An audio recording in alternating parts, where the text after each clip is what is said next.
দুনিয়ার মুসলমানেরা শ্রেষ্ঠ নবীর সোহবত অর্জন করেছেন সাহাবীরা। এজন্য সাহাবীদের দাম সবার থেকে বেশি। নবী জমিন থেকে চলে যাওয়ার পরে গোটা পৃথিবীর মানুষরা সাহাবায়ে কেরামদের কাছ থেকে দ্বীন শিখেছেন, কোরআন শিখেছেন, সাহাবায়ে কেরামদের সোহবত অর্জন করেছেন। এজন্য সাহাবায়ে কেরামদের তুলনায় তাবেঈনদের দাম একটু কম, কিন্তু আমাদের তুলনায় দাম অনেক অনেক অনেক বেশি। সাহাবায়ে কেরাম জমিন থেকে বিদায়, গোটা পৃথিবীর মধ্যে মুরব্বি আছেন, কোরআন জানেন, সুন্নাহ জানেন। তাবেঈনদের কাছ থেকে তাবেঈনরা কোরআন ও হাদিস শিখেছেন।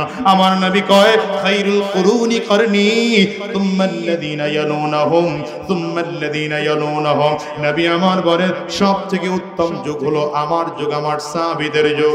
এরপরে দ্বিতীয় হলো আমার তাবেঈনদের যুগ, এরপরে তৃতীয় যুগ তাবেঈনদের যুগ। আরে মিয়া কোরআন তুমিও পড়ো, আমিও পড়ি। কোরআন তাবেঈনও পড়েছেন, সাহাবায়ে কেরামও পড়েছেন। নবীর সোহবতে থেকে কোরআন পড়ার কারণে সাহাবায়ে কেরামদের দাম এমন বেড়ে গেছে। গোটা পৃথিবীর আমলগুলো একত্রিত করা হলেও সাহাবায়ে কেরামদের এক রাকাত নামাজের সমান হবে না। তাইলে সোহবতের দাম আছে না নাই?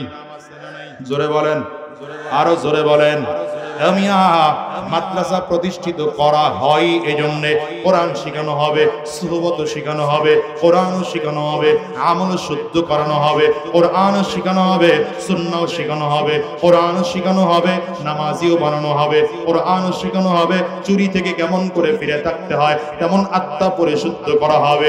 ও মুসলমান, নবী চলে গেছেন তো সাহাবায়ে কেরাম জমিনের মধ্যে ছিলেন, সাহাবীরাও জমিন থেকে চলে গেলেন, তাবেঈন জমিনে ছিলেন, তাবেঈন জমিন থেকে চলে গেছেন, তবে তাবেঈন ছিলেন, তাবেঈন যখন চলে গেলেন আইম্মে মুজতাহিদিন ছিলেন, এরাও যখন চলে গেলেন উলামায়ে মুতাকাদ্দিমিন ছিলেন, উলামায়ে মুতাকাদ্দিমিন চলে গেছেন, উলামায়ে মুতাআখিরিন ছিলেন।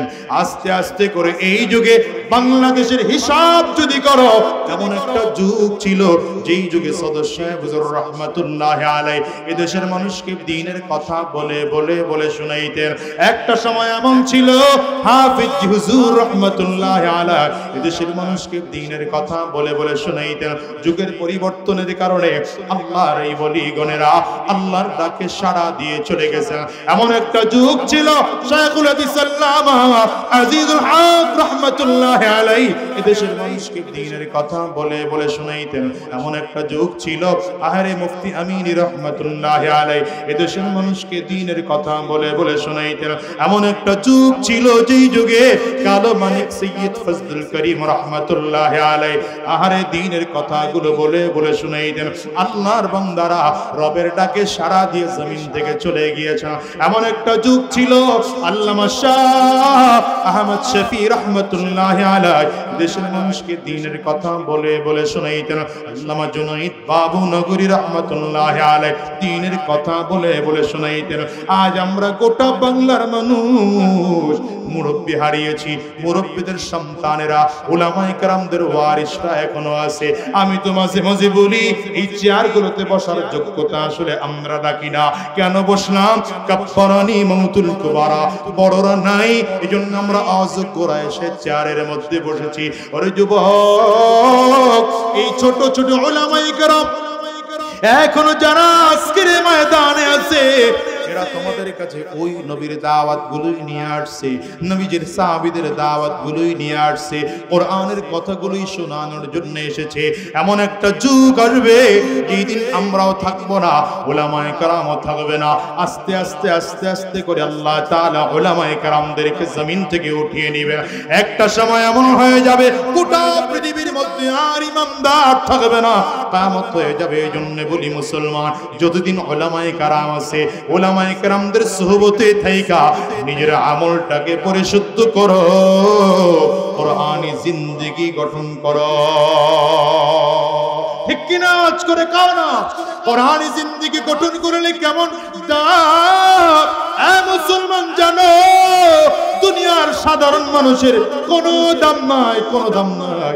একজন মানুষ যদি সুহবত ওয়ালা হয়, একজন মানুষ যদি কোরআন ওয়ালা হয়, ওই মানুষটার এত দাম রাসূল আরবি বলেন লা তাকুমুস সাআ হাত্তা ইউকালা ফিল আরদি আল্লাহ আল্লাহ।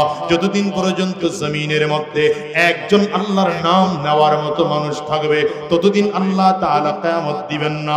যেদিন আল্লাহর নাম নেওয়ার মতো একজন মানুষ থাকবে না, এই দুনিয়া আল্লাহ রাখবেন না, আসমান জমিনও আল্লাহ রাখবেন না, গোটা পৃথিবী আল্লাহ তাআলা রাখবেন না। এজন্য বলি রে যুবক ভাই, দুনিয়ার তালে পড়ে, দুনিয়ার রং আর তামাশায় পড়ে কোরআন ও সুন্নাহ ছেড়ে দিয়া মন চাহি জিন্দেগি তৈয়ার করো না। কারণ এই দুনিয়া আজ আসি আগামী কালকে থাকবো এমন কোনো গ্যারান্টি নেই। আছে নাকি চিল্লাইয়া আওয়াজ করে বলো ইয়া আইয়ুহাল্লাযীনা আমানুত্তাকুল্লাহ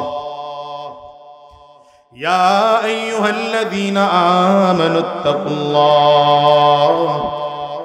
ওয়া কুনু মা'আস সাদিকিন।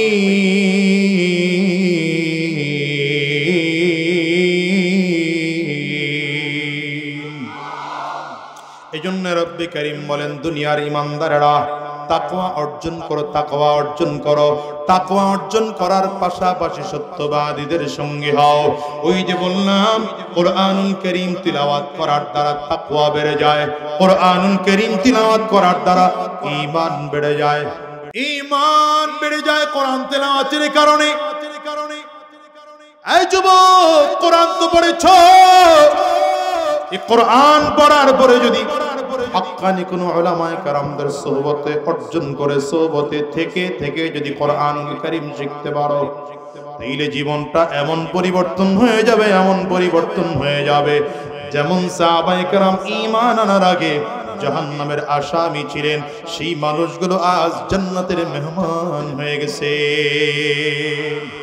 আবু বকর সিদ্দিক রাদিয়াল্লাহু আনহু ঈমান আনার পূর্বে ছিলেন জাহান্নামের আসামি।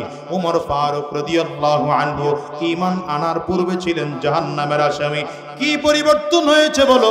কিছুই পরিবর্তন হয় না, শুধুমাত্র চরিত্রের পরিবর্তন হয়েছে, চেহারার পরিবর্তন হয় নাই, হাতের পরিবর্তন হয় নাই, অঙ্গ প্রত্যঙ্গের পরিবর্তন হয় নাই, পায়ের পরিবর্তন হয় নাই, শুধুমাত্র কলবের পরিবর্তন হয়েছে। যে আমর নবীজির মাথা আনার জন্য রওনা করেছিল, সেই আমর এমন দামি আমর, সেই আমর বদরের যুদ্ধে দাঁড়িয়েছেন পয়গম্বর হাজারো কাফিরদের সাথে যুদ্ধ করার জন্য। কেউ না থাকলেও আমি আমর একা তৈয়ার। মক্কার মধ্যে ঘোষণা হয়েছে যে মুহাম্মদের কল্যাণ আনতে পারবে 100 লাল উট তাকে পুরস্কার দেওয়া হবে। হযরত ওমর তরবারি খোলা নিয়ে দাঁড়িয়েছেন, আমি তৈয়ার আছি। হযরত ওমর রওনা করেছেন নবীজির বাড়িতে মাথা আনার জন্য, সামনে যাচ্ছেন। নবীজির মাথা আনার জন্য রওনা করেন। বলেন তো এর থেকে খারাপ মানুষ দুনিয়ায় আর হতে পারে না? হযরত ওমর রওনা করেছেন নবীজির মাথা আনার জন্য। আরে অধিকত আমার নবী রাতের বেলায় দোয়া করেন, দিনের বেলায় দোয়া করেন, যখনই সময় পান তখনই দোয়া করেন, আল্লাহুম্মা আ'ইজ্জিল ইসলাম বিআহাদিল উমরাইন। হে আল্লাহ, মক্কার মধ্যে দুইটা ওমর আছে, এক হলো খাত্তাবের ছেলে ওমর, আরেক হলো হিশামের ছেলে ওমর, যেটার নাম আবু জাহাল। নবীজি দোয়া করেন, আল্লাহ দুই ওমরের এক ওমরকে তুমি ইসলামের ছায়াতলে এনে দাও। নবীজির দোয়া তো রবের কাছে কবুল হয়ে যায়। ওমর রওনা করেছে, হযরত ওমর ফারুক রাদিয়াল্লাহু আনহু তরবারি নিয়ে রওনা করে। রাস্তা থেকে একজন ডাকদার, ওমর মাথা আনতে যাও, মুহাম্মদের মাথা আনার জন্য রওনা করেছো, বাড়ি থেকে খবর নিয়ে দেখছো এই মুহাম্মদের ধর্মই তোমার বোন আর বোন জামাই গ্রহণ করে ফেলেছে। ওমর রাদিয়াল্লাহু আনহুর মেজাজ পুরো গরম। নবীজির মাথা আনতে না গিয়ে ঘুরে বাড়িতে চলে গেলেন। দরজায় কোন কান লাগায় শুনতেছেন কোরআন তেলাওয়াতের আওয়াজ পাওয়া যায়। যদিও ভালো লাগে, কিন্তু এরপরও নবীজির ধর্ম গ্রহণ করেছে, মেজাজ খারাপ। হযরত ওমর রাদিয়াল্লাহু আনহু দরজা ভেঙে ঘরের মধ্যে ঢুকলেন, বোন জামাইকে বেধড়ক মারতে আরম্ভ করলেন। বোন সামনে এসে দাঁড়িয়েছেন, ওমর রে আমার স্বামী শুধু একা কালিমা পড়ে নাই, আমিও কালিমা পড়ে মুসলমান হয়েছি। মারলে আমার স্বামীকে একা মারবা না, তাইলে আমাকেও মারো, নয়তো তুমি তার গায়ে হাত দিতে পারো না। হযরত ওমর রাগের মাথায় নিজের বোনের গালের মধ্যে এক থাপ্পড় বসিয়েছেন। থাপ্পড়ের কারণে গাল ফেটে রক্ত পড়তে আরম্ভ করেছে। বোন কান্না করে আর ডাক দেয়, ওমর মারতে মারতে জমিন থেকে বিদায় করে দিতে পারো, কালিমা পড়েছি, কালিমা ছাড়তে রাজি না। হযরত ওমর রাদিয়াল্লাহু আনহু দিল নরম হয়ে গেল। মনের অজান্তেই জানো কোথা থেকে কোরআনের প্রতি একটা টান চলে আসছে। বোনের দিকে তাকিয়ে বলে, বোন এতক্ষণ যে কোরআন পড়তেছিলা আমার কাছে পৃষ্ঠাটা দেওয়া যাবে নাকি? বোন বলেন, না না, নাপাক অবস্থায় আছো, নাপাক অবস্থায় তোমার কাছে কোরআন পড়তে দেওয়া যাবে না। লা ইয়ামাসসুহু ইল্লাল মুতাহহারুন, নাপাক অবস্থায় কোরআনুল কারীম ধরতে যাওয়া যাবে না, কোরআন পড়তে দেওয়া যাবে না। হযরত ওমরকে বললেন, যদি কোরআন পড়তে চাও তাইলে আগে ওযু করো, আগে গোসল করো, আগে পবিত্র হও, এরপরে আসো, আমি তোমাকে কোরআন দেওয়ার জন্য তৈয়ার আছি। হযরত ওমর বোনের দেখানো পদ্ধতি অনুযায়ী গোসল করিয়া চমৎকার করে পবিত্র হয়ে গেলেন। পবিত্র কাপড় পরিধান করে হযরত ওমর পৃষ্ঠাটা হাতের মধ্যে লইয়া একের পর এক আয়াতগুলো পড়তেছেন, আয়াত পড়তেছেন, আয়াত পড়ে পড়ে পড়ে পড়ে হঠাৎ করে পড়া শুরু করলেন, ইন্নানি আনাল্লাহ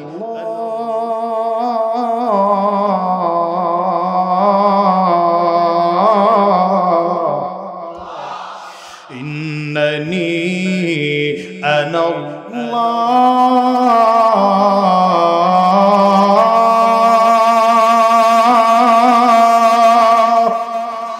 লা ইলাহা ইল্লা আনা ফা'বুদনি ওয়া আকিমিস সালাতা লিযিকরি।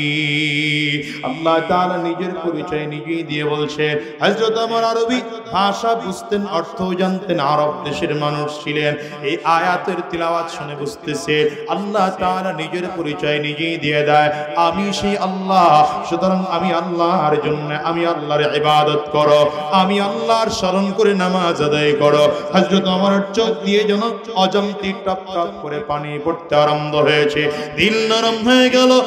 এক হাতে বোন জামাইরে ধরেছেন, আর এক হাতে বোনকে ধরে ডেকে বললেন, চল রে, এই কোরআন যদি এত মজার হয়, যেখানে কোরআন শেখানো হয়, আমারেও সেখানে নিয়ে চল।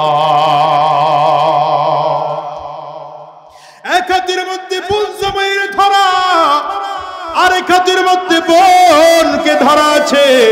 হযরত ওমর রওনা করেছেন নবীজির দরবারে। রাহমাতুল লিল আলামিন তখন যায়েদ ইবনে আরকাম রাদিয়াল্লাহু আনহুর বাড়িতে দারুল আরকামে সাফা পাহাড়ের পাদদেশে ছিলেন। নবীজি দূর থেকে তাকিয়ে দেখতেছেন ওমর আমার নবীর দিকে আসতেছে, তরবারিটা উলঙ্গ অবস্থায়, হযরত ওমরের কোমরের মধ্যে খোঁচা। সাহাবায়ে কেরাম সাবধান নিয়েছেন, পয়গম্বর আপনি যদি বলেন ওমরকে জমিন থেকে বিদায় করে দেব। নবীজি ইশারা করে তাদেরকে থামিয়ে দিলেন। রাহমাতুল লিল আলামিনের সামনে এসে হযরত ওমর দাঁড়িয়েছেন। এক হাতে বোন জামাইকে ধরা আছে, এক হাতে বোনকে ধরা আছে। কিতাবে লেখে রাহমাতুল লিল আলামিন শাহাদাত আঙ্গুলিটা দিয়ে হযরত ওমরের কোমরের মধ্যে হালকা করে ধাক্কা দিয়েছেন। ধাক্কাটা দিতে দেরি হয়, হযরত ওমর থরথর করে কাঁপতে কাঁপতে জমিনের মধ্যে বসে পড়েছেন। তরবারিটা উঠাইয়া আমার নবীর পায়ের সামনে বিছিয়ে দিয়ে ডেকে বললেন, পয়গম্বর এতদিন তরবারি ছিল ইসলামের বিপক্ষে, এতদিন তরবারি ছিল কোরআনের বিপক্ষে, এতদিন তরবারি ছিল দ্বীনের বিপক্ষে। আজকের থেকে তরবারি ইসলামের পক্ষে চলবে, কোরআনের পক্ষে চলবে, দ্বীনের পক্ষে চলবে। আজকের থেকে আমার কালিমা পড়েছে, এখন থেকে আর ইসলামের বিরুদ্ধে দুশমনি করার শক্তি কারণ আমার কি জানো, বদরের ময়দানে রাহমাতুল লিল আলামিন যখন চোখের পানিগুলো ফেলে ফেলে কান্না করেন, রাহমাতুল লিল আলামিনের কান্না সহ্য করতে না পেরে জিবরিল আমিন চলে আসছেন। ওদিকে আমার আবু বকর সিদ্দিক রাদিয়াল্লাহু আনহু আমার নবীর জড়ায় ধরে বলতেছেন, হাসবুকা ইয়া রাসূলুল্লাহ, ও পয়গম্বর যথেষ্ট হয়েছে আপনার কান্না, আপনি আর কান্না করবেন না। সাহাবায়ে কেরাম নবীজিকে সান্ত্বনা দেয়, পয়গম্বর আমরা মুসা নবীর উম্মত নই, আমরা মুহাম্মদুর রাসূলুল্লাহর উম্মত।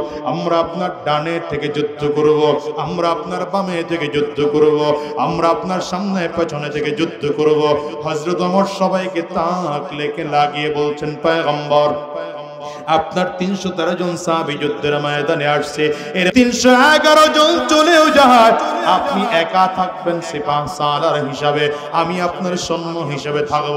আপনি আমাকে অনুমতি দিবেন, আমি যুদ্ধ করব, হাজারো কাফিরদের বিরুদ্ধে যুদ্ধ করব। আমি ওমর তারপরও বদরের ময়দান ছেড়ে যাব না। ওমর নবীর সবথেকে বড় দুশমন ছিল। সেই ওমর আজকে কোরআনের কাছে আসার কারণে, নবীর সুহবত অর্জন করার কারণে সেই ওমর এমন বিশ্বস্ত হয়ে গেলেন, আজকে নবীর পক্ষে লড়াই করার জন্য তৈয়ার। শুধু তাই নয়, রাহমাতুল লিল আলামিন সাহাবায়ে কেরামদেরকে 10 জন সাহাবীকে জীবক দশায় জান্নাতের সার্টিফিকেট দিয়েছেন। আমার মালিক ঘোষণা দিলেন, বদরের ময়দানে যে সকল সাহাবায়ে কেরাম উপস্থিত হয়েছেন, আমি আল্লাহ তাদের জিন্দেগির গুনাহ মাফ করে দিলাম। উহুদের ময়দানে যারা শরীক হয়েছেন, আমি আল্লাহ তাদের জিন্দেগির গুনাহ মাফ করে দিলাম। খন্দকের ময়দানে যারা উপস্থিত হয়েছে, আমি আল্লাহ তাদের জিন্দেগির গুনাহ মাফ করে দিলাম। ওদিকে রব্বে করিম কুরআনুল কারীমের মধ্যে সব সাহাবায়ে কেরামদের ব্যাপারে ডাইরেক্ট ঘোষণা দেন, রাদিয়াল্লাহু আনহুম ওয়া রাদু আন। আল্লাহ সাহাবায়ে কেরামদের প্রতি খুশি, আমার আল্লাহর প্রতিও সাহাবায়ে কেরামরা খুশি। এইবার বুঝে শুনে উত্তর দেন, যাদের প্রতি আল্লাহ তাআলা খুশি সেই সাহাবায়ে কেরাম জাহান্নামী হবেন না জান্নাতি? এইজন্য বলি সব নবীর সব সাহাবীরা জান্নাতি, সব সাহাবীরা জান্নাতি। নবী বলেন আসহাবী কুল্লুহুম উদুল, আমার সব সাহাবীরা ইনসাফের উপরে আছে, আমার সব সাহাবীরা জান্নাতি। ও দুনিয়ার মুসলমান, একটা বারের জন্য ফিকির করো, শুধুমাত্র নবীর সুহবতে থাকার কারণে এই সাহাবায়ে কেরামদের এত দাম। রাহমাতুল লিল আলামিন বলেন, কিয়ামতের ময়দানে আমি নবীর হাতে জান্নাতের গেটের চাবি কাঠি থাকবে, আমি আমার হাতের চাবিটা দিয়া জান্নাতের গেট খুলে দেব। আমার আগে কোন নবীরা জান্নাতে ঢোকার পারমিশন পাবে না। সবার আগে আমি নবী মুহাম্মদুর রাসূলুল্লাহ সাল্লাল্লাহু আলাইহি ওয়াসাল্লাম জান্নাতের মধ্যে ঢুকব। নবী আমার বলেন, আমি নবী জান্নাতে ঢোকার পরে অন্যান্য সব নবীরা জান্নাতে ঢোকার পারমিশন পাবে। নবীদের সিরিয়াল যখন শেষ হয়ে যাবে, উম্মতের সিরিয়াল যখন শুরু হবে, আবু বকর সিদ্দিক রাদিয়াল্লাহু আনহুর জন্য জান্নাতের 8টা দরজা খুলে দেওয়া হবে। আর ডেকে ডেকে বলা হবে, আসো, যেই দরজা দিয়ে ঢুকতে মনে চায় সেই দরজা দিয়ে জান্নাতে ঢুকে যাও। এইজন্য নবী আমার বলেন, ইন্নী লা আরাফু রাজুলাম বিইসমিহি ওয়া বিইসমি আবিহি ওয়া উম্মিহি লা ইয়াতি বাবাম মিন আবওয়াবিল জান্নাহ ফায়ুকালু লাহু মারহাবান মারহাবা। নবী আমার বলেন, সাহাবীরা শোনো, আমি এমন একজন লোকের নাম জানি, তার বাবার নামটাও জানি, মায়ের নামটাও জানি, বংশ পরিচয় জানি। এই লোকটা যখন জমিন থেকে বিদায় হয়ে যাবে, জান্নাতের মধ্যে যখন ঢুকতে থাকবে, জান্নাতি ফেরেশতারা দুই দিক দিয়ে লাল গালিচা বিছাইয়া কাতার করে দাঁড়িয়ে যাবে। লোকটা যখন জান্নাতের গেট দিয়ে ঢুকতে থাকবে, ফেরেশতারা মারহাবা মারহাবা বলে নিমন্ত্রণ জানাবে। হযরত সালমান ফারিসি রাদিয়াল্লাহু আনহু বলেন, পয়গম্বর, কেমন দামি মানুষ, আমরা একটু লোকটার নাম জানতে চাই। নবী আমার ডেকে বলেন, নাম জানতে চাও? তাইলে জেনে নাও, লোকটা আর কেউ নয়, আর কেউ নয়, এই লোকটা আমার সাহাবী আবু বকর। চিল্লায় বলা যাবে না আল্লাহু আকবার? এমন একটা যুগ আসবে যেদিন আমরাও থাকবো না, উলামায়ে কেরামও থাকবে না। আস্তে আস্তে আস্তে আস্তে করে আল্লাহ তাআলা উলামায়ে কেরামদেরকে জমিন থেকে উঠিয়ে নেবেন।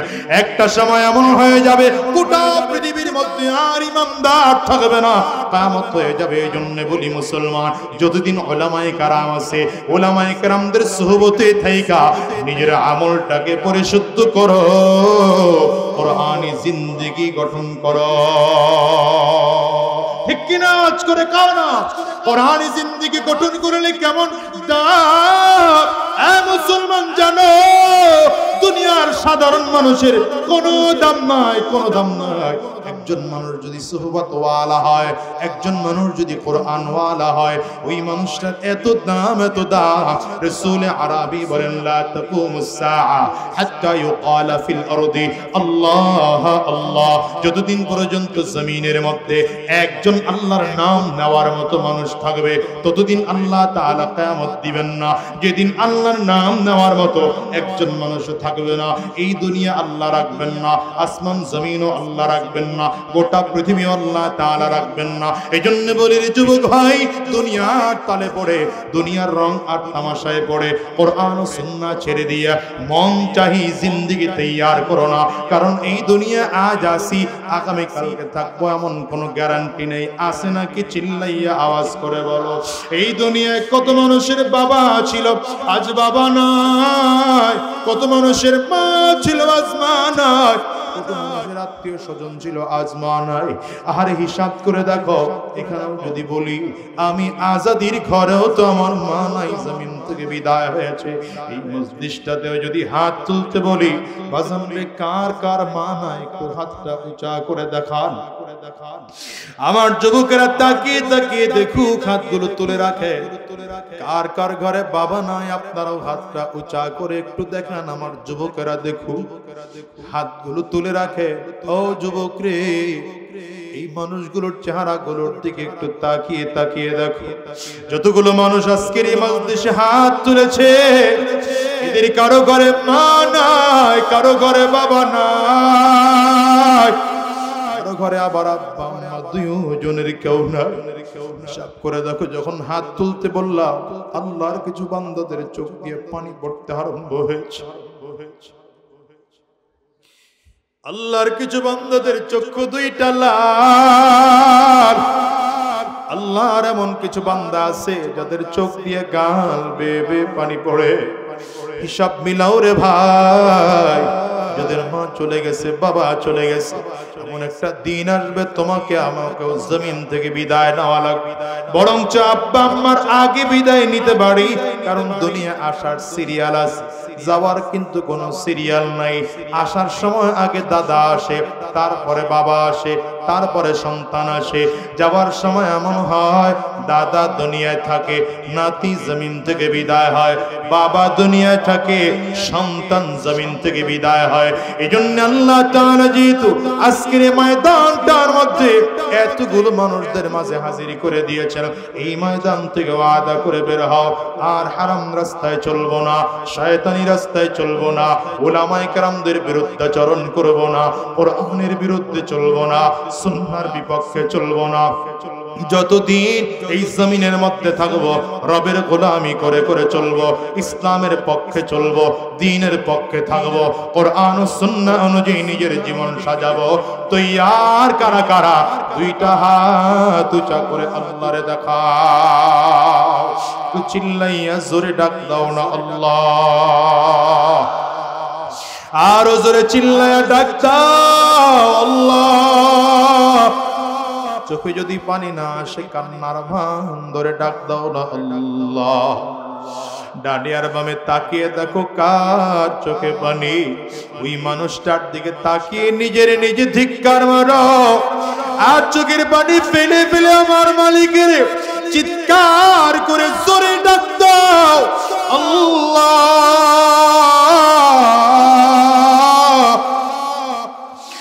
দয়ার মালিক,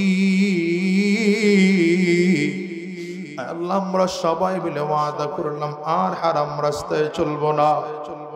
আর শয়তানি রাস্তায় চলবো না, আর সুদের কারবার করব না, আর ঘুষের কারবার করব না। আল্লাহ উলামায়ে কেরামদের সাথে চলবো, কোরআন অনুযায়ী নিজের জীবনটাকে পরিচালনা করব, সুন্নাহ অনুযায়ী নিজের জীবন চালাবো। আল্লাহ তুমি কবুল করে নাও, কবুল করে নাও। চিৎকার করে বলো আমিন। আমার আপনার নবী সরওয়ারে দু আলম আহমদ মুজতবা মুহাম্মদ মুস্তাফা, জোরে চিল্লায় বলেন সাল্লাল্লাহু আলাইহি ওয়াসাল্লাম। বলেন তো আমার নবী পৃথিবীর কোন মাদ্রাসায় পড়েছেন? চুপ করে বসে রয়েছে, কথা কন না কেন? কোন মাদ্রাসায় পড়েন নাই? স্কুলে, কলেজে, ইউনিভার্সিটিতে নবীজির কোন উস্তাদ আছে দুনিয়ায়? নেই। আমার নবীকে দুনিয়াতে আল্লাহ তাআলা কারো কাছে লেখাপড়া করার ব্যবস্থাই রাখেন না, ঠিক না? নবী বলেন যদিও আমাকে কেউ দুনিয়ায় লেখাপড়া করায় নেই, কোন স্কুল, কলেজ, ইউনিভার্সিটি, মাদ্রাসায় কোন উস্তাদের কাছে লেখাপড়া করি নেই, তো আমাকে যতটুকু শিক্ষা দিয়েছেন, কে শিক্ষা দিয়েছেন? নবীজি নিজেই বলেন আল্লামানি রাব্বি ফাআহসানা তা'লিমি আদ্দাবানি রাব্বি ফাআহসানা তা'দীবি। নবীজি বলেন যদিও আমি দুনিয়ার কারো কাছে লেখাপড়া করি নাই, তো আমাকে যতটুকু শিক্ষা দিয়েছেন, আঙ্গুলটা উঁচা করে চিৎকার করে বলেন কে শিক্ষা দিয়েছেন? নবী বলেন এজন্য আমি নবীর শিক্ষা গোটা পৃথিবীর সব থেকে উত্তম শিক্ষা।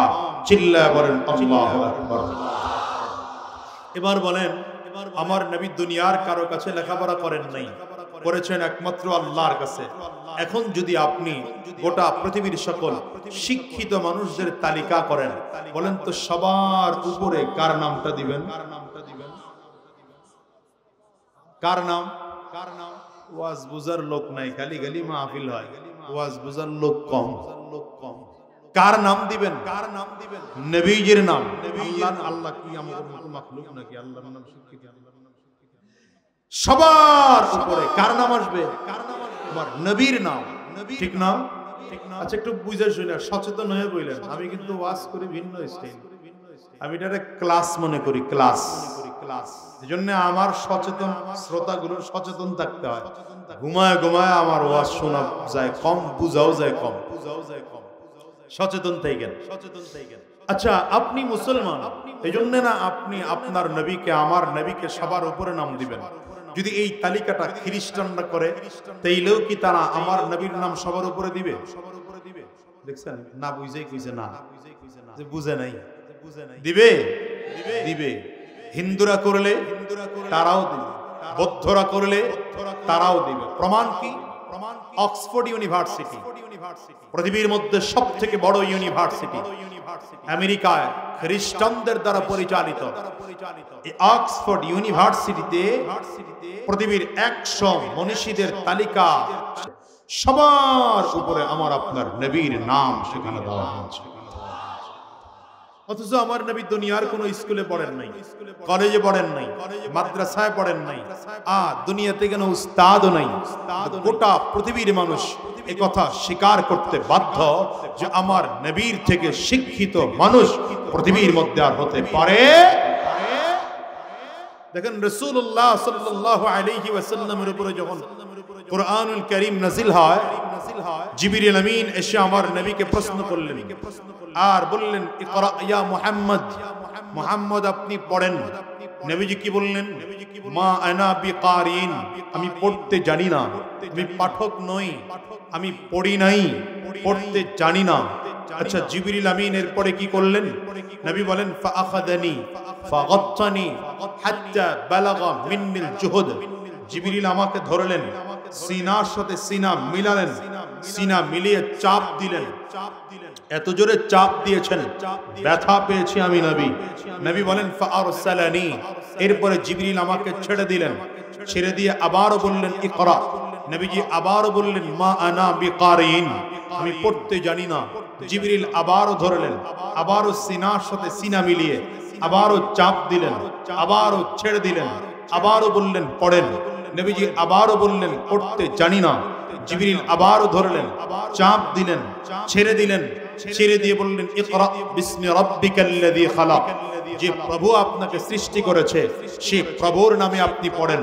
বলতে দেরি হয়, রাসূলুল্লাহ সাল্লাল্লাহু আলাইহি ওয়াসাল্লাম জিবরিলের জবান মিলিয়ে এক টানে সূরা আলাকের 5 আয়াত পড়ে ফেলেন, এক টানে 19 শব্দ বলে ফেলেন। ইকরা বিসমি রাব্বিকাল্লাযী খালাক, খালাকাল ইনসানা মিন আলাক, ইকরা ওয়া রাব্বুকাল আকরাম আল্লাযী আল্লামা বিল কলম আল্লামাল ইনসানা মা লাম ইয়ালাম। যেই নবী প্রথমবার পড়লেন পড়তে জানি না, দ্বিতীয়বারও বললেন পড়তে জানি না, আবারও বললেন পড়তে জানি না, সেই নবীকে জিবরিল শিখাইয়াও দিলেন না, শুধু সিনার সাথে সিনা মিলাইলেন, চাপ দিলেন, ছেড়ে দিয়ে বললেন পড়েন। তৃতীয়বারে নবী পড়া শুরু করলেন। ব্যাপার কি? এই জায়গাটা বুঝার বিষয়। এই আপনাকে যদি আমি একটা প্রশ্ন করি, আপনাদেরকে যদি প্রশ্ন করি, আপনাদের মধ্যে যদি আমার প্রশ্নের উত্তর কেউ না জানেন, তাইলে আমার উচিত কি আপনাদেরকে শিখায় দেওয়া? বলেন আমার উচিত কি? শিখায় দেওয়া।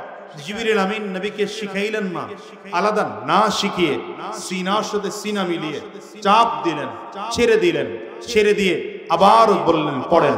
নবীজি আবারও বললেন পড়তে জানি না। জিবরিল আবারও ধরলেন।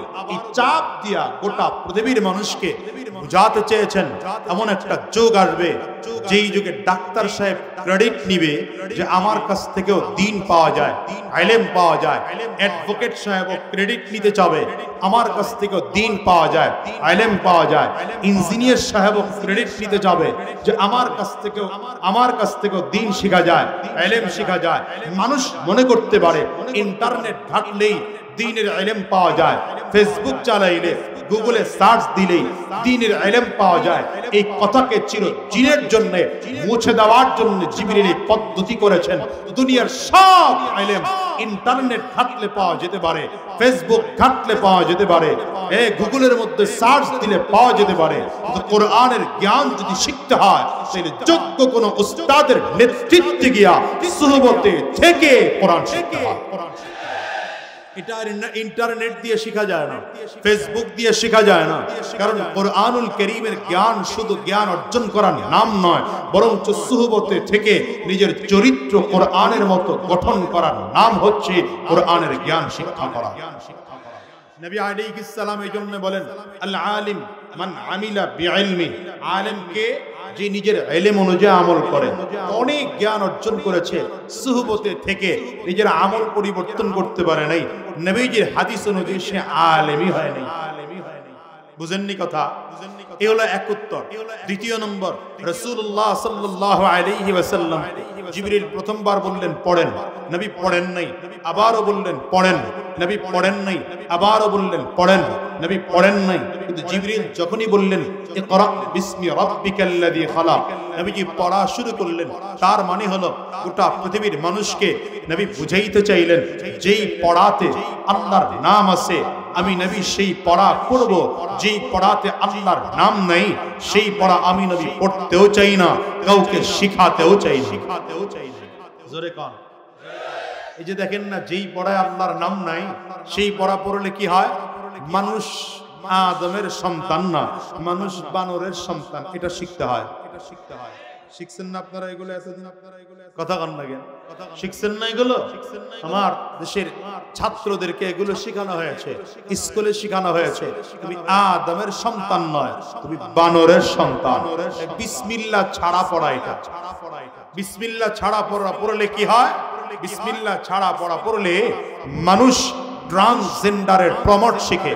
আমার দেশের সন্তানদেরকে শেখানো হয় যে তুমি 18 বছর যদিও ছেলে হয়ে বড় হয়েছো, নাম রাখা হয়েছে ছেলের মতো করে, বাবা মা জানে তুমি ছেলে, কিন্তু না, আসলে তুমি নারী।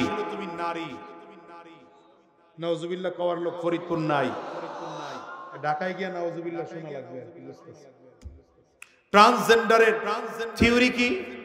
ট্রান্সজেন্ডারের থিওরি হলো একজন ছেলে সে ছোটবেলার থেকে ছেলে হয়েই বড় হয়েছে, তার নামটাও ছেলে, বাবা জানে ছেলে, মাও জানে ছেলে, সমাজও জানে ছেলে, কিন্তু লোকটা 18-20 বছর যখন ছেলের অঙ্গে ভঙ্গি হয়ে বড় হয়েছে, অঙ্গ প্রত্যঙ্গ গঠন আকৃতি সব ছেলের মতো, 18-20 বছর পরে তার হঠাৎ মনে পড়ে গেছে, আরে আমি তো ছেলে না, আমার মনটা তো মেয়ে। আরো আস্তে গন্ধে কিছু মানুষ যে মুখ বাড়ি থুয়েছে, জবানের আওয়াজ থুয়েছে বাড়ি, যত চিল্লানি হুজুর চিল্লাক, আমি কথা কম না, এরকম লাগ থাকলে তোর ফিডায় আওয়ারে সুবহানাল্লাহ কওয়া যাবে না, কথা কন নাকি? সামনে 2-4 জন যারা বইছে এরা একটু টুকটাক আওয়াজ টাওয়াজ দেয়, পিছনের দিকে যারা বইছে এরা মোটামুটি আজকা যা করে খোদায় কিয়ামত হইল আওয়াজ দিতে মোটেও রাজি না। মানে মাহফিলে আসলে কিছু মানুষ এত ভদ্র সাজে, সুবহানাল্লাহ আলহামদুলিল্লাহ আল্লাহু আকবার ঠিক বেঠিক এগুলো বলতে এত কষ্ট হয়, মনে হয় যেন সব ঠেকা বক্তার পড়ছে, রিসিভ করে খালি ওয়াজ শুনবে আর কোনো কাজ। আমি এটা বন্ধ করতে বললাম না,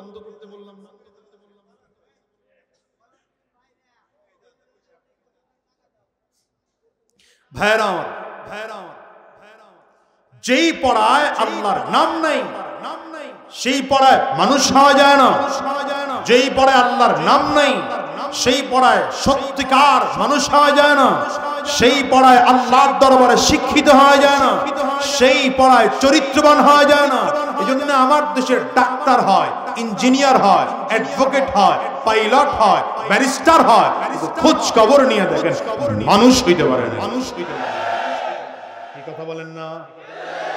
একজন আলেমের দিকে তাকান, আলেম ডাক্তার না, ইঞ্জিনিয়ার না, অ্যাডভোকেট না, পাইলট না, ব্যারিস্টার না, কিন্তু একজন আলেমের দিকে তাকায় দেখেন তো আলেম মানুষের মতো মানুষ হয়েছে। কারণ কোন আলেম দুর্নীতি করে নাই, চাঁদাবাজি করে নাই, সন্ত্রাসী করে নাই, কোন আলেম কোথাও গিয়ে লুণ্ঠন করে নাই। তো ওদের দিকে তাকিয়ে দেখো, এত বছর যারা স্বাধীনতার 53 বছর পর্যন্ত যারা আমার দেশটাকে লুটে পুটে খেয়েছে, কেউ আলেম ছিল না, সব সুদখোর, ঘুষখোর, মদখোর, জুয়াখোর, বিসমিল্লাহ ছাড়া লেখাপড়া করেছে।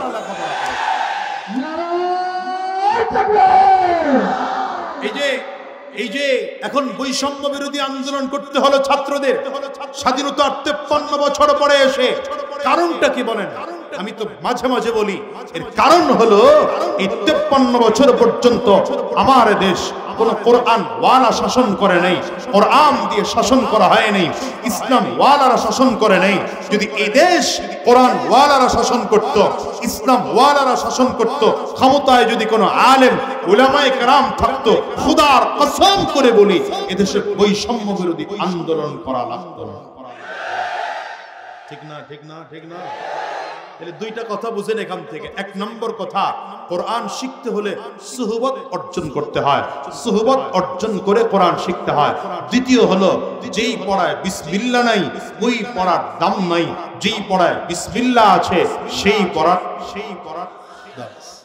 এখন আপনি কি বলবেন যে হুজুর ডাক্তার হওয়া লাগবে না, ইঞ্জিনিয়ার হওয়া লাগবে না, অ্যাডভোকেট হওয়া লাগবে না, ব্যারিস্টার হওয়া লাগবে না, পাইলট হওয়া লাগবে না? অবশ্যই লাগবে। এই ডাক্তারকেও কোরআন শিখতে হবে, নয়তো সে মানুষ হতে পারবে না। অ্যাডভোকেট সাহেবকেও কোরআন শিখতে হবে, ব্যারিস্টার সাহেবকেও কোরআন শিখতে হবে। অনেকে প্রশ্ন করবেন হুজুর তাহলে ডাক্তার সাহেবও যদি কোরআন শিখেন, অ্যাডভোকেট সাহেবও যদি কোরআন শিখেন, জেনারেল শিক্ষিতরাও যদি কোরআন শিখেন, হুজুর তাইলে আপনারা কি করবেন? আমাদের উলামায়ে কেরামদের কাজ শুধু কোরআনের ওই ইবারত পড়া না, শুধু কোরআনের তরজমা জানা নয়, বরঞ্চ কোরআন থেকে প্রত্যেকটা মানুষের সমস্যার সমাধান কোরআন ও সুন্নাহ থেকে বের করা। এটা হলো উলামায়ে কেরামদের কাজ। এজন্য বলি সুহবতের বড় দাম আছে, সুহবতের বড় দাম আছে। আমাদের দেশে একদল মানুষ এমন আছে যারা এই যুগে এসে বলে যে কোরআন আছে, সহিহ হাদিস আছে, হুজুর মানা যাবে না, আলেম মানা শিরিক, মাযহাব মানা শিরিক, পীর মানা শিরিক, সব বাদ দাও, খালি কোরআন পড়ো আর হাদিস পড়ো, বাস কামিয়াব। এজন্য ইসলামের থিওরি হচ্ছে কিতাবুল্লাহ, রিজালুল্লাহ। আমাদের দেশের একদল রিজালুল্লাহ ছেড়ে দিয়েছে, শুধু কিতাবুল্লাহ ধরেছে, এরাও ভণ্ড। আবার কিছু মানুষ শুধু রিজালুল্লাহ ধরেছে, কিতাবুল্লাহ ছেড়ে দিয়েছে, তারাও ভণ্ড। বুঝলেন নি কথা? হ্যাঁ, সোহবতের কথা বলছিলাম। সোহবতের দাম আছে না নাই? কেমন দাম আছে একটু ছোট্ট উদাহরণ দিলে বুঝবেন।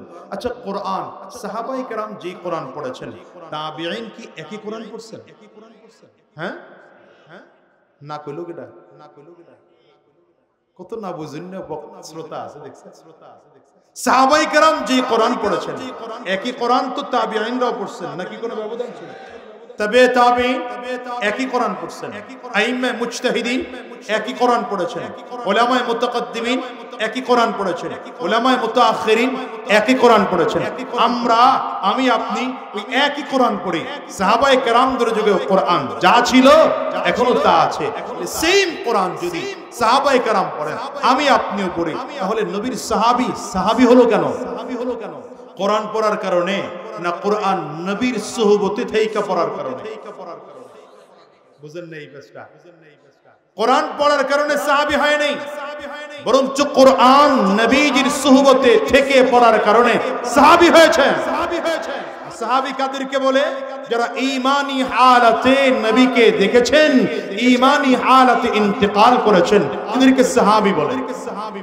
গোটা পৃথিবীর নবীদের পরে উম্মতদের মধ্যে সবথেকে বেশি দাম কাদের সাহাবীদের দাম ঠিক না এইজন্য আমি মাঝে মাঝে উদাহরণ দেই এই যে আমাদের দেশের মুরব্বীরা আছে 70 বছর 80 বছর 100 বছরের মুরব্বী যদি এক ওয়াক্ত নামাজ না ছোটে রোজা না ছোটে তাহলে হিসাব করলে দেখা যাবে আবু বকর সিদ্দিক রাদিয়াল্লাহু আনহুর চেয়ে ওই মুরব্বীর নামাজের সংখ্যা বেশি আবু বকর সিদ্দিকের তুলনায় ওই মুরব্বীর রোজার সংখ্যা বেশি যদিও সংখ্যা বেশি তো অমন মুরব্বীর 1 লক্ষ মুরব্বীর ইবাদত এক পাল্লায় যদি করেন আর আবু বকর সিদ্দিক রাদিয়াল্লাহু আনহু জীবনের একটা সাজদাকে যদি আরেক পাল্লায় করেন সমান হবে কেন এই ব্যবধানটা হলো কেন ব্যবধান একমাত্র কারণ সুহবত নবীজির সুহবতে থেকে নামাজ আর নবীজির সুহবত থেকে দূরে সরে গিয়ে নামাজ বহুত ব্যবধান আছে নবীজির ইমামতিতে নামাজ পড়েছেন আবু বকর নবীকে দেখে দেখে নামাজ পড়েছেন আবু বকর নবীর কাছ থেকে ডাইরেক্ট সমাধান নিয়েছেন আবু বকর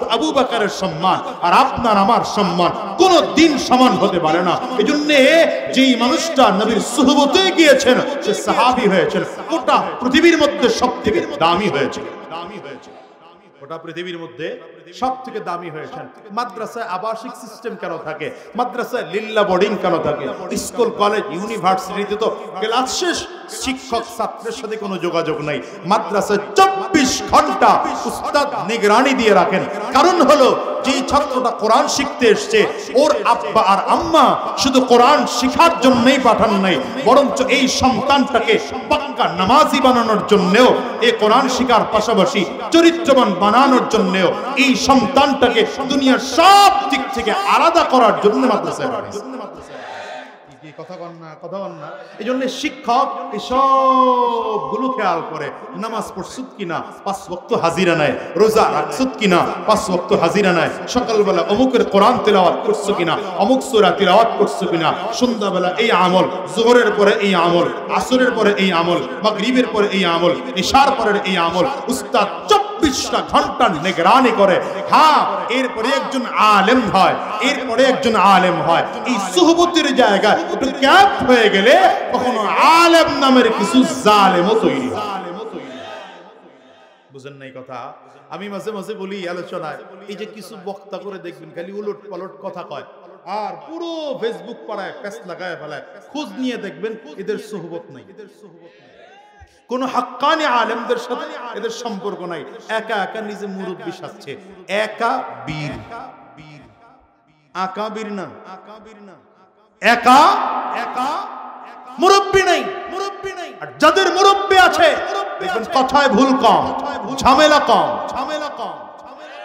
জোরে বলেন সুহবতের আরেকটা ছোট্ট উদাহরণ আপনাদেরকে দিলে আরো ভালো করে বুঝবেন এই যে 16টা বছর যারা নির্যাতন সহ্য করেছেন অত্যাচার সহ্য করেছেন এরপরেও আলেমদের সাথে ছিলেন কোরআন ওয়ালাদের সাথে ছিলেন ইসলাম ওয়ালাদের সাথে ছিলেন দিন শেষে কি দেখা গেল এতদিন কষ্ট অত্যাচার নির্যাতন জেল মামলা হামলা দিন শেষে দেখা গেল যারা হুজুরদের সাথে ছিল আলেমদের সাথে ছিল এরাই হিরো আর এই পাওয়ারফুল গুলো সব জিরো জিরো জিরো হয়ে পালিয়ে বেড়াচ্ছে কারণ এরা উলামায়ে কেরামদের বিরুদ্ধে মামলা দেয় নাই হামলা করে নাই অত্যাচার করে নাই নিপীড়ন করে নাই জুলুম করে নাই এমন কোন আলেম খুঁজে পাওয়া যাবে হাজারো মাহফিল বন্ধ করে দেওয়া হয়েছে, হাজারো মাহফিলের স্টেজে স্লিপ দেওয়া হয়েছে, এই প্যাটার্নে কথা না বলতে পারলে মাহফিল বন্ধ, অর্ধেক বয়ান করে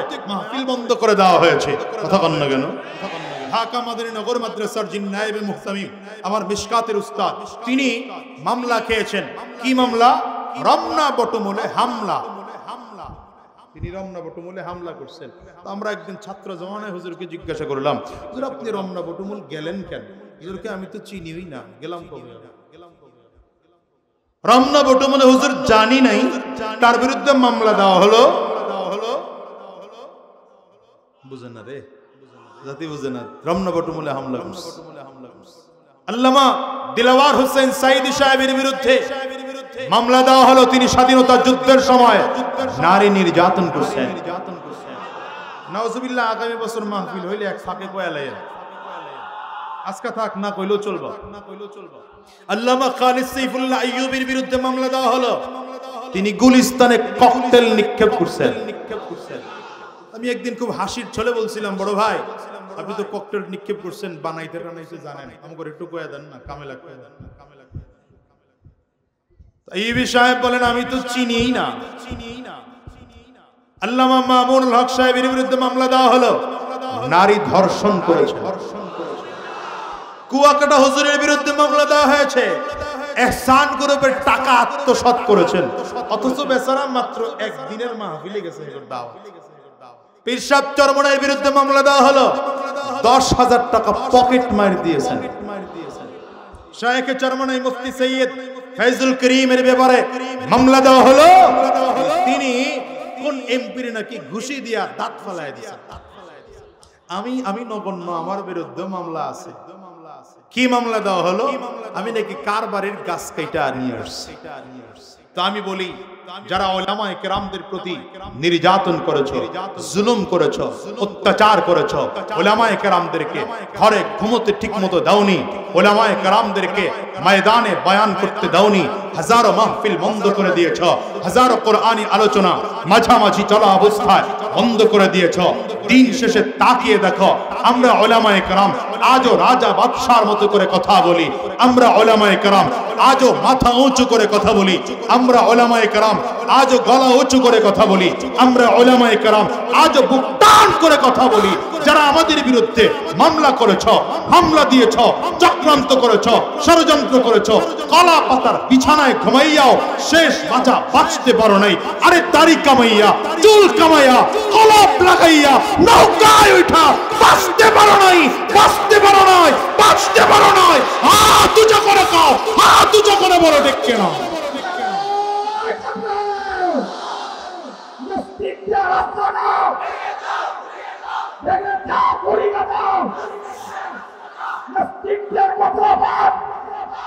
কষ্ট হয় আপনাদের? আমি বলে শোনো, এই যে দুনিয়ায় যা শাস্তি পেয়েছ, শুধুমাত্র দুনিয়ার শাস্তি, আখিরাতের শাস্তি তোমাদের জন্য অপেক্ষা করছে। সেদিন তুমিও যা থাকবা, আমিও তা থাকবো, তোমার ক্ষমতা যা থাকবে, আমারও ক্ষমতা থাকবে তা। আল্লাহর সামনে দাঁড়ায় একটা একটা করে প্রত্যেকটা অপরাধের হিসাব দিতে হবে, হিসাব দিতে হবে।